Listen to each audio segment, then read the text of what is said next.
Hello guys, तो स्वागत है आपका नाइटमेयर नैरेटिव्स यूट्यूब चैनल पर, जहां हर कहानी होती है एक दर्दनाक ख्वाब। आज जो दर्दनाक कहानी हम आपके लिए लाए हैं उसका नाम है द फर्स्ट नाइट इन कालगांव। तो लाइट ऑफ कर लीजिए, हेडफोन्स पहन लीजिए और तैयार हो जाइए एक और रात भर सताने वाली कहानी के लिए। गांव में प्रवेश करते ही एक अजीब सी खामोशी ने आरव को जकड़ लिया। ना कोई कुत्ता भौंकता था, ना कोई बच्चा खेलता था, ना कोई दरवाजा खुलता था।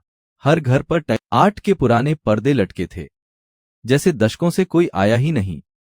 रामू, जो अब तक 8 था, अचानक बोला, साहब, मुझे यहीं से लौट जाना चाहिए। आरव, क्या इतनी रात को? रामू, यहां रातें नहीं होती साहब। ये जगह सोती नहीं, जागती रहती है, हर आवाज सुनती है। आरव कुछ बोल पाता, इससे पहले ही रामू ने अपना बैग निकाला, उल्टे पांव चल पड़ा। वृंदा दी की हवेली गांव में बस एक ही ऐसा घर था जहां कोई उजाला था। एक पुरानी हवेली जिसके सामने एक दिया टिमटिमा रहा था। दरवाजे पर नाम की एक पट्टी जंग खा चुकी थी। वृंदा नाम मुश्किल से पढ़ा जा सकता था। आरव ने दस्तक दी।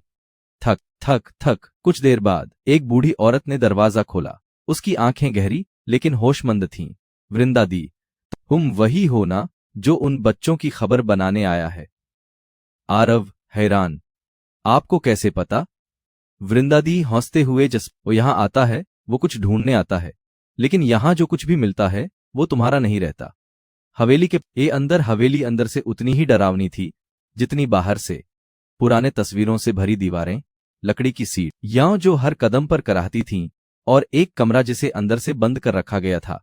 वृंदा दी, उस कमरे को कभी मत खोलना, वहां रात नहीं होती, बस अंधेरा होता है। आरव ने हामी में सिर हिलाया। रात का पहला सपना कमरे में बिछा बिस्तर सड़ा हुआ था, लेकिन थकान ने उसे वहीं गिरा दिया।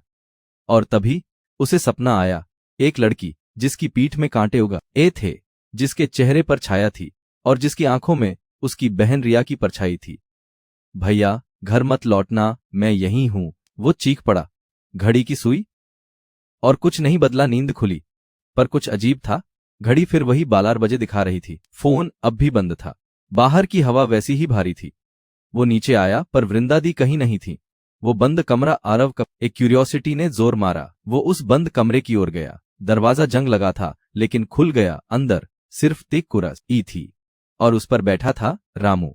पर उसकी आंखें अब खाली थीं और चेहरे पर थी वही सफेद चुन्नी, अम्मा धूनी की।